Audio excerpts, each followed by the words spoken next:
How we doing, folks? Welcome back to the channel. We got a good one for you today. We are looking at the Storm Equinox. A lot of times when I watch ball videos, I like to see people just get right out on the lane, so let's do that, and then we'll recap and give you all the info afterwards. Amarr caught a very fresh lane that was really juiced up compared to normal. Giving Amarr first crack at this one, and he started out getting his hand up the back of the ball a little bit more, really riding the oil line on the inside. Quick layout info for you. This is a 5 1/4 by 6 5/8 by 5 layout for Amarr. Amarr gradually lets the ball leak a little further right and lets his hand get a little bit more around it as he pushes it that way.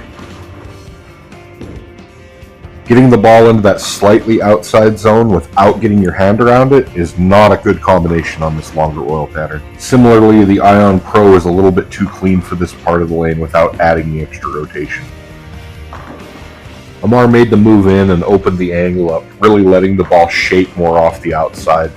To me, this is where this ball really shines, as it comes off the spot nice and hard down lane, but doesn't overreact going through the pins.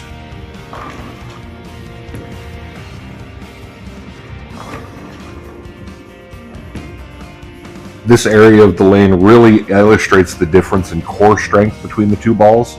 The Ion Pro really has to touch the friction to be able to create enough angle to get back through the pocket. I did not catch a fresh lane when I shot my video. This pair had a league session hold on it before I got to shoot my video. I also got warmed up by getting the ball up the oil line a little bit more, not creating as much shape and just letting the ball off my hand a little easier.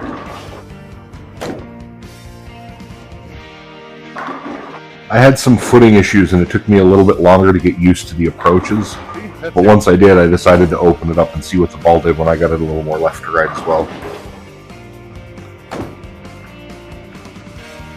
That was really good. Gary. Oh, baby.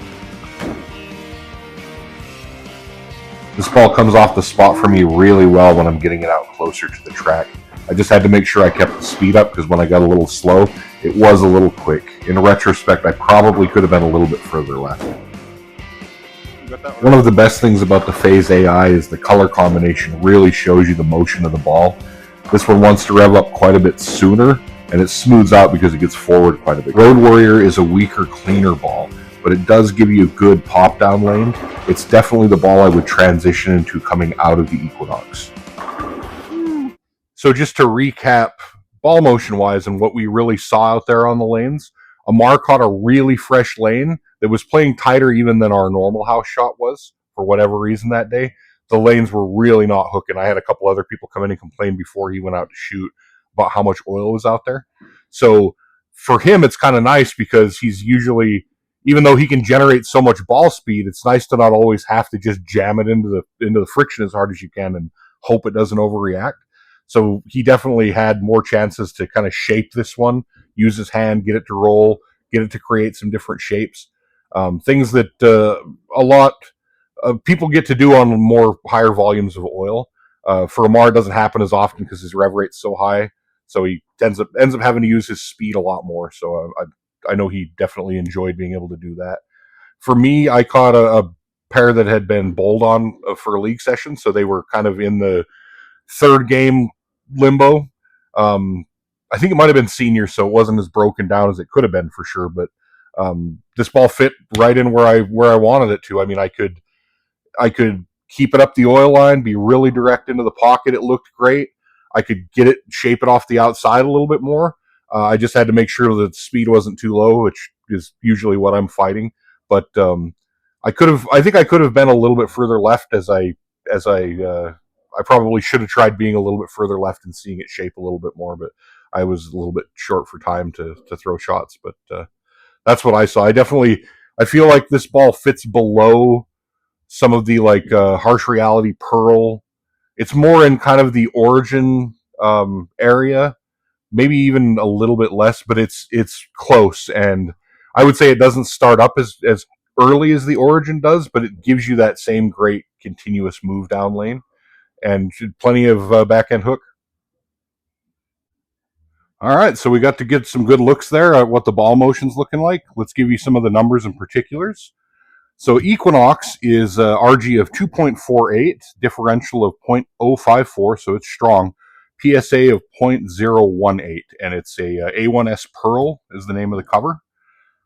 This one is pretty clean cover-wise, I think, compared to most of the other higher-end pearls that I've thrown. It definitely, for an ASIM, it gets really good length. Definitely strong move when it sees the friction.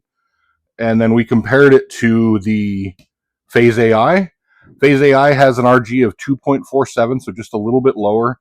Diff of 0.053, which is pretty comparable. It is symmetric, obviously. You can see from the ball motion that it very noticeably wants to start up earlier, and it's just kind of a rollier shape. Like it picks its roll up a little sooner, a little smoother, almost a little bit forward when I was bowling because of the friction that was out there at the time. But this ball has been very good for me covering boards, especially through the transition. But you could see it was a little bit earlier than this one was. So I'm liking this one more and more as I go left. The other ball that I used was the Road Warrior. Road Warrior has an RG of 2.55, so quite a bit higher than these other two, obviously, and a differential of 0.045, which is lower. R2S Deep Pearl is the cover stock on this one, which is a very clean cover. So this is the ball that's been the go-to since it dropped for getting in and really going around the lane and really covering boards. So what you can see sometimes is a ball like this, if they're not really broken down, can be a little bit too clean. I haven't had that much trouble with this one just because it makes up so well on the back end, but it can happen depending on the way that the lanes break down.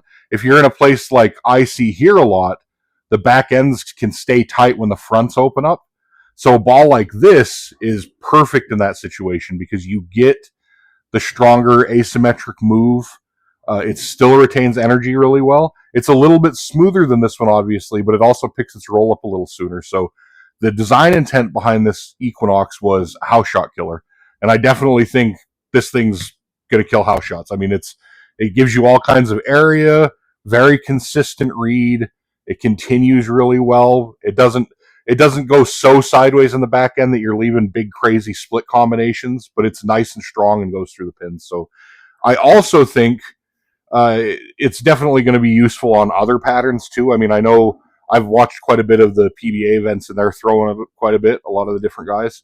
I personally like it in this house, I think more than even than some other people would because my ball speed's a little bit lower and it's fantastic for me. I feel like in a place where the back ends are a little quicker than they are in this house, it's going to look even better. So I'm looking forward to trying it out at like our city tournaments and things like that locally. So go ahead and go out and get you an Equinox. This is a ball I think fits a ton of styles. It's just a matter of how soon you get into it with the lane breakdown. I personally can throw this thing from the start of all three games, and I have in league, and it's been fantastic for me. So I definitely would recommend everybody go out and get themselves an Equinox and keep bowling up a storm.